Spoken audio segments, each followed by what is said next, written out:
Welcome everybody, and thanks so much for coming. This event has gone way bigger than we thought it would when we first had the concept.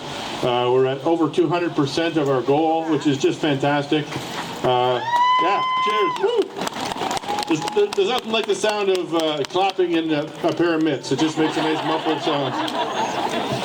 We're so happy to be here, and myself, along with the board members, one of whom is Rachel Stack, councillor for Port Elgin. I don't know if she's here, but it's our job to make sure that these funds are put to good use. And the United Way of Bruce and Gray does a really good job, and we make sure they do, of spending that money in a way that it gets to the people that need it the most. So this is going to go to utility assistance programs, so people don't have to make the choice between eating or putting food or putting a roof over their head or heating their home. That we can help those people that need it the most. So it just warms my heart, and I hope it warms everybody else's as you're taking this walk today to understand how people live. And there's people in every community. You don't see them all the time, but they're there. So without the help of my wife, we wouldn't be able to put this on. So I think she's next, but I'll let Christine introduce her. Oh, we got one more? Very special guest. A very special guest. A very special guest. Very special guest. Very, very special guest. Give up the microphone. Hurry up, David. A very special guest. Thanks, Dave. Our very special guest today, I'm going to let her teacher introduce her. We're so grateful to have her come and speak with us today. But first, let me introduce you to Dylan Van Cedar, and he's going to introduce our very special guest. So Dylan, thanks for joining us today, and we're happy to have you here.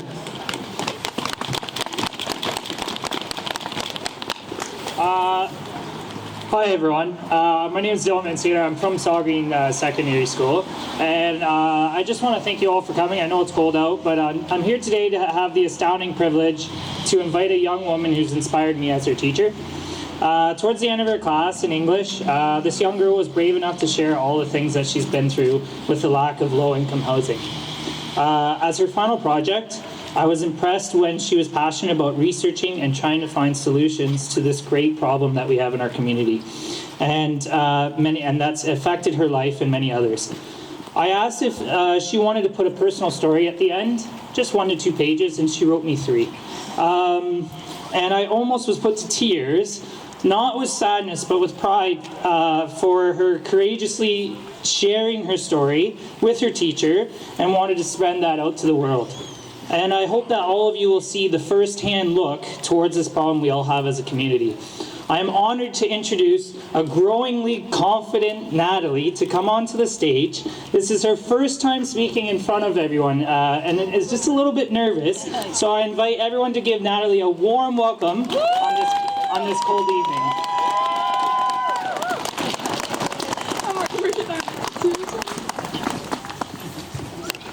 Hello everybody, I'm not used to this stuff, so I'm not very social either, so just bear with me, but yeah, this is my personal story.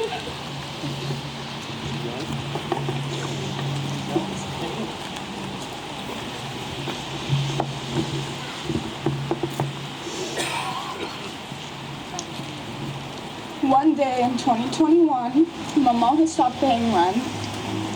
This happened to be around the time COVID was super bad and everything was going up in price. My mom was and is a single mom, so paying for things was very hard for her.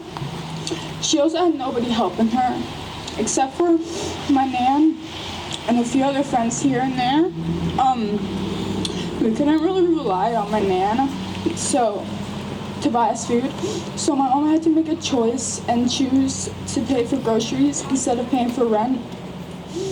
They let her get away with not being able to afford it for about 1.5 years, till the day finally came and she got the eviction notice. Right then and there, she had felt like she let me and my brother down, but really she did everything she could to take care of us. After we got evicted, my mom bought a trailer that was old and overpriced with no running water or water heater, no insulation or hydro either. On top of that, it was parked in the middle of nowhere, and my mom doesn't drive, so we'd walk a half hour to town to buy food. Since we didn't have running water, we had to refill bottles up with water from a hose to cook our food on our propane stove, along with having to use the public showers at the campsite. During the time we lived in the trailer, there was a lot of people that treated us differently. We had to move campsites a lot because of how we were treated. While moving all over the place, we lost all our stuff twice. After we lost our stuff the second time, including the trailer, we got put into a motel by the YMCA, and they paid for the room till May. Then we had to go to the women's shelter because we had nowhere else to go, and we have been through so much more than what I'm sharing with you guys today. My mom, brother, and I were there, and we all got help. We ended up staying there from the beginning of May to the end of June. Then it leads us to where we are now, the second stage home. We are more than thankful for this apartment, but unfortunately, it's only a 1-year lease, so we have to be out by the end of June.